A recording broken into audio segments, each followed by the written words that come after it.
નમસ્તે વિદ્યાર્થી મિત્રો, જ્ઞાનદીપ વિદ્યાલય આપનું હાર્દિક સ્વાગત કરે છે। આજનો આપનો વિષય છે હિન્દી। તો ચાલો વિદ્યાર્થી મિત્રો, તમારી પાસે હિન્દી આઈડિયલ સ્વાપોથી છે। તો આજે આપણે એમાં પાઠ 1 વર્ણમાલા ગુજરાતીમાં કહેવાય તો મૂળાક્ષરો વિશે આપણે ભણવાનું છે। તો ચાલો જોઈએ આપણે કે વર્ણમાલામાં કયા કયા મૂળાક્ષરો છે। તો કે સ્વર અને વ્યંજન। તો આજે આપણે સ્વર વિશે ભણીએ। તો વિદ્યાર્થી મિત્રો, તમે ધોરણ 3માં સ્વર વિશે ભણી ગયા અથવા તો શીખી ગયા છો કે કયા કયા સ્વર હોય। તો આજે આપણે એનું થોડું પુનરાવર્તન કરીએ।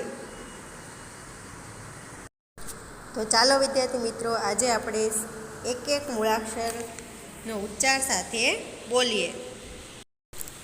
તો વિદ્યાર્થી મિત્રો, આપણે પહેલો સ્વર આપેલો છે અ। અહીં તમને હિન્દીમાં સ્વર અને સામે એનો ગુજરાતીમાં કેવી રીતે લખાય તે આપેલું છે। તો હિન્દીમાં સ્વર છે અને ગુજરાતીમાં અ। આપણે એનો ઉચ્ચાર કરવો હોય તો કેવી રીતે બોલીએ? અ। હિન્દીમાં અ કેવી રીતે ઉચ્ચાર સાથે બોલાય? તો કે અ। બીજો સ્વર છે આ। કયો છે? આ। ત્રીજો સ્વર છે ઈ। કયો સ્વર છે? નાનો ઈ છે। જો આખો ઈ નથી, અડધો ઈ છે। તો કયો છે? ઈ। આનો ઉચ્ચાર કેવી રીતે બોલાય? તો કે ઈ। ચોથો સ્વર છે આખો ઈ છે। તો એને કેવી રીતે બોલાય છે? ઈ। ચોથા સ્વરને કેવી રીતે બોલાય?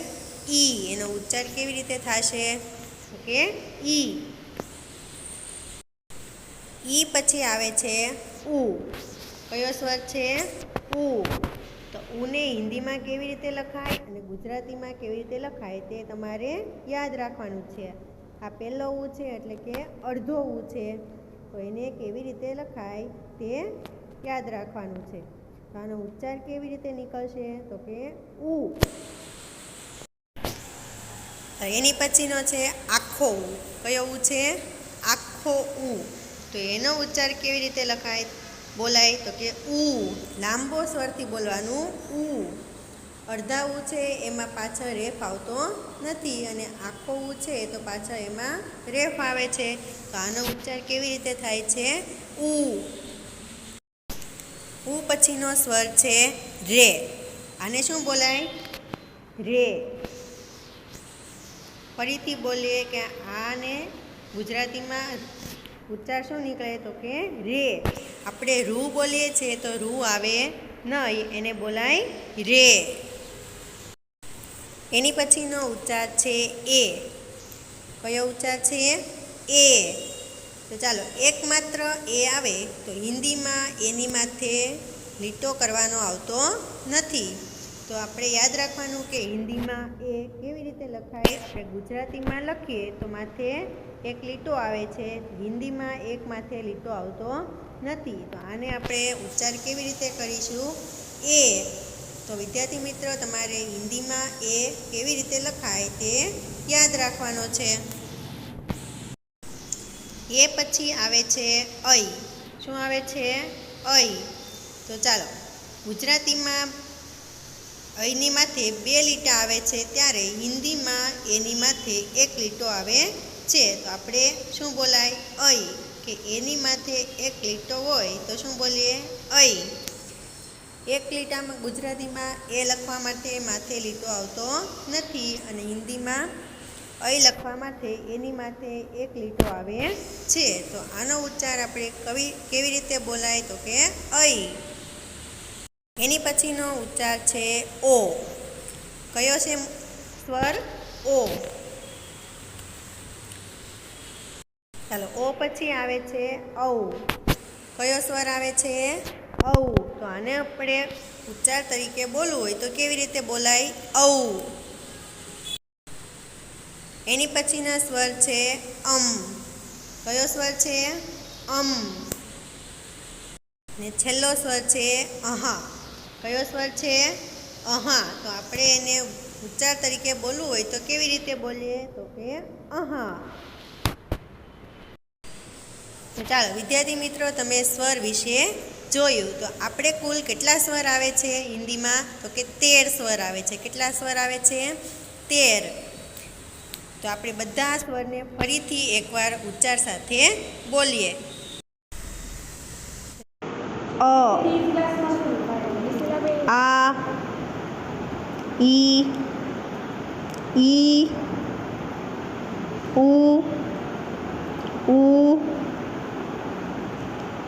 રી, એ, ઐ, ઓ, ઔ, અહા. તો ચાલો વિદ્યાર્થી મિત્રો, આપણે સ્વર વિશે જોયું. તો સ્વરને આધારે અહીં થોડાક તમને શબ્દો આપેલા છે. સ્વાપોથીમાં આપેલા છે શબ્દો. તો ચિત્ર ઉપરથી આપણે તેના શબ્દ કૌંસમાંથી જોઈને લખવાના છે. તો આપણે તે પ્રશ્ન જોઈએ. તો ચાલો સ્વાપોથીમાં આપણે પ્રશ્ન જોઈએ कि दिए गए शब्दों में से सही शब्द चुनकर चित्र के पास लिखिए. અહીં તમને દરેક ચિત્ર માટે આપેલા શબ્દમાંથી સાચો શબ્દ પસંદ કરીને લખવાનો છે. અહીંયા સ્વરને આધારે તમને ચિત્ર આપેલા છે, એના સાચા શબ્દ જોઈને ચિત્રની સામે લખવાના છે. તો આપણે શરૂઆત કરીએ કે પહેલું આપેલું છે અ, કે અ ઉપરથી શબ્દ સ્ટાર્ટ થાય છે. તો એના ચિત્ર આપેલા છે. તો પહેલું ચિત્ર આપેલું છે દ્રાક્ષ. કયું ચિત્ર આપેલું છે? દ્રાક્ષ. તો દ્રાક્ષને હિન્દીમાં શું કહેવાય? અંગૂર. શું કહેવાય? અંગૂર. તો આપણે કૌંસમાંથી શબ્દ ગોતીએ કે અંગૂર શબ્દ ક્યાં છે. તો એ શબ્દ જોઈને આપણે અહીં લખવાનો છે. તો ચાલો અહીંયા જોઈએ. જો અંગૂર શબ્દ છે,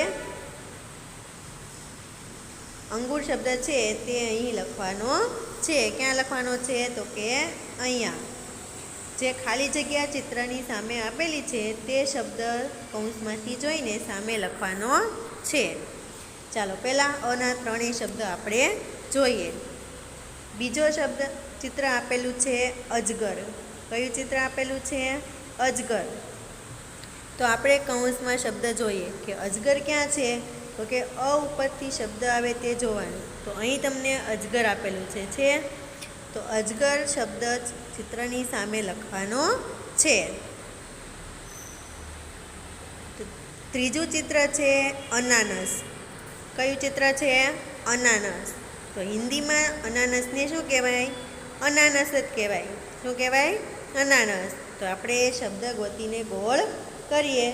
તો ચાલો અહીં આપેલું છે.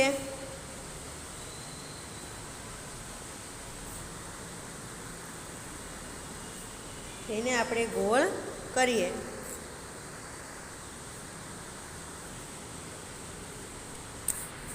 થઈ ગયું. 3 ચિત્ર મળી ગયા. તો ફરીથી જોઈએ. દ્રાક્ષને હિન્દીમાં શું કહેવાય? અંગૂર. પછી અજગરને કહેવાય અજગર અને અનાનસને કહેવાય અનાનસ. ચાલો એની પછીનું છે આ. કયું છે? આ. તો આ ઉપરથી તમને ચિત્ર આપેલા છે. તો ચાલો આપણે એ ચિત્ર જોઈએ. તો ચિત્રમાં આપેલી છે આરતી. શું આપેલું છે? આરતી. તો આપણે કૌંસમાંથી શબ્દ જોઈએ. તો કયો શબ્દ આવશે? આરતી. તો એ શબ્દ જોઈને લખવાનો છે. પછીના ચિત્રમાં છે આકાશ. કયું ચિત્ર છે? આકાશ. તો આકાશ શબ્દ આપણે જોઈને લખીએ. ત્રીજું ચિત્ર છે આભૂષણ. કયું છે? આભૂષણ. તો આપણે આભૂષણ શબ્દ ગોતીને ખાલી જગ્યામાં લખવાનો છે. તો આભૂષણ મળી ગયું. ચાલો એની પછીનો સ્વર છે ઈ. કયો સ્વર છે? ઈ. તો ઈ ઉપરથી તમને 3 ચિત્ર આપેલા છે તે જોઈએ. ચાલો એ પહેલાં આપેલું છે 21. શું આપેલું છે? 21. તો 21ને હિન્દીમાં શું કહેવાય? 21. શું કહેવાય? 21. તો જો અહીં તમને શબ્દ આપેલો છે 21, તે શબ્દ લખવાનો. પછીનું આપેલું છે ઘર. કયું ચિત્ર છે? ઘર. તો ઘરને હિન્દીમાં શું કહેવાય? ઇમારત. શું કહેવાય? ઇમારત. અહીં તમને ઇમારત ચિત્ર આપેલું છે. શબ્દ આપેલો છે ઇમારત, તે લખવાનો છે. પછી આપેલી છે આંબલી. કયું ચિત્ર આપેલું છે? આંબલી. તો આંબલીને હિન્દીમાં શું કહેવાય? ઈમલી. શું કહેવાય? ઈમલી. તો ઈમલી શબ્દ ગોતો અને તે શબ્દ જોઈને લખવાનો છે. ચાલો એની પછી છે ઈ. કયું ચિત્ર છે? ઈ. આખો ઈ છે. તો હવે એની આધારે તમને શબ્દ આપેલા છે. તો ચાલો શબ્દ ગોતીએ. ચિત્રમાં તમને પહેલું શું આપેલું છે? ઈટ. કયો શબ્દ ચિત્ર આપેલું છે? ઈટ. તો ચાલો આપણે કાઉન્સમાં જો ગોતીએ કે ઈટ ક્યાં છે, તો તેને આધારે આપણે શબ્દ લખીએ. તો ચાલો તમને અહીંયા આપેલું છે ઈટ. તો આ શબ્દ જોઈને લખવાનો છે. પછી આપેલું છે શેરડી. કયું ચિત્ર છે? શેરડી. તો શેરડીને હિન્દીમાં શું કહેવાય? ઈખ.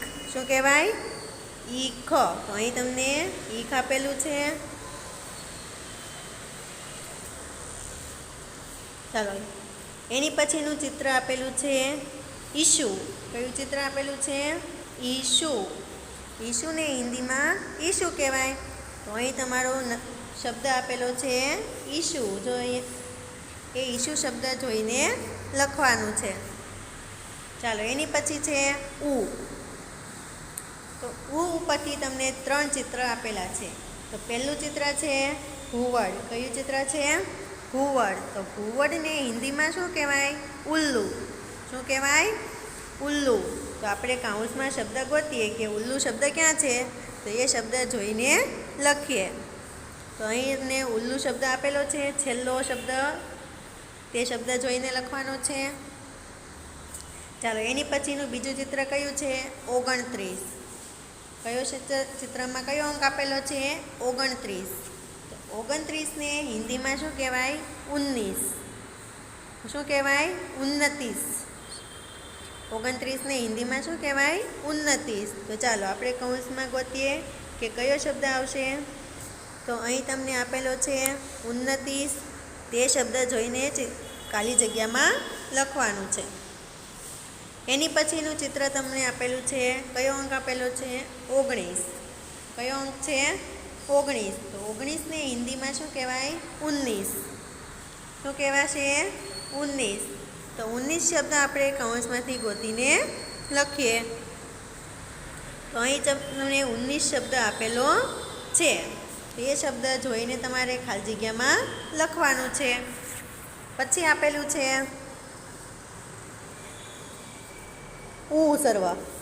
ઉ છે, આખો ઉ આપેલો છે સ્વર. એને આધારે તમને 3 ચિત્ર આપેલા છે. તો પહેલું ચિત્ર છે ઊંટ. કયું ચિત્ર છે? ઊંટ. બીજું ચિત્ર છે ઊન. કયું ચિત્ર આપેલું છે? ઊન. અને ત્રીજું ચિત્ર આપેલું છે ઉપર. તમને આંગળી ઉપરની તરફ બતાવેલી છે, એટલે શું બતાવે છે કે ઉપર. તો ત્રણેય શબ્દનો આપણે હિન્દી શબ્દ કાઉન્સમાંથી ગોતીએ કે ત્રણેય ચિત્રને હિન્દીમાં શું કહેવાય તે આપણે શોધીને લખીએ. તો ઊંટને હિન્દીમાં શું કહેવાશે? ઊંટ જ કહેવાય. શું કહેવાય? ઊંટ. તો અહીં તમને જો ચિત્ર શબ્દ આપેલું છે ઊંટ. બીજું ચિત્ર શું હતું? તો કે ઊન. ઊનને પણ હિન્દીમાં શું કહેવાય? ઊન. તો ચાલો અહીં તમને શબ્દ આપેલો છે ઊન.